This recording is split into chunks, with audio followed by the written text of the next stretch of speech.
দিনটা ছিল 12ই অক্টোবর সন্ধ্যা। হ্যাঁ, সন্ধ্যায় সবাই একটু কফি, ইনস্ট্যান্ট যে কফিগুলো সেগুলো রাজীব নিয়ে গেছিলো, সঙ্গে ছিল মুড়ি, ঝুড়ি ভাজা, ছোটো ছোটো নিমকি ভাজা। তো এই কফি খেতে খেতেই হতে হঠাৎ প্ল্যান হয় যে 12 তারিখ রাত্রি 12টার পর মানেই 13ই অক্টোবর, আর 13ই অক্টোবর আমার জন্মদিন। তো যাই হোক, ওরা নিজেদের মতো করে একটা করে ছোট্ট সেলিব্রেশন রেখেছিল, তো সেটাতে আমিও সামিল হয়েছিলাম। আমাদের এই সিমলা ট্যুরের মধ্যেই মানে ওই 9 থেকে 18 তারিখের মধ্যেই ছিল 3 জনের বার্থডে।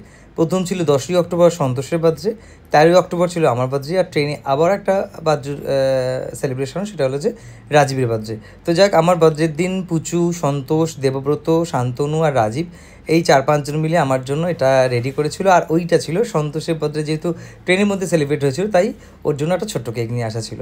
তো সবাই রেডি একদম, আর আমিও এইরকম অবস্থায় ছিলাম। তারপর হঠাৎ সন্তোষ আর রাজীব দুজনের গিফট আমাকে দিয়ে দিয়েছিল। এই যে টি শার্টটা আমি পরেছিলাম, এটা আমাকে রাজীব গিফট করেছিল। Thank you so much Rajiv, এত সুন্দর টি শার্ট গিফট করার জন্য। আর ওই যে ছোটো ছোটো আনন্দ, ছোটো ছোটো সেলিব্রেশন, তোমার কিন্তু জামাটা পরতেই হবে। তো যাক, সেই জামাটাই আমাকে পরালো। পরিয়ে ওই যে কেক কাটিং হবে, দুজনে একই সঙ্গে কেক কাটো, দুজনে একই সঙ্গে কেক খাওয়াও দুজন দুজনকে, তারপর আমরা খাবো কোনো।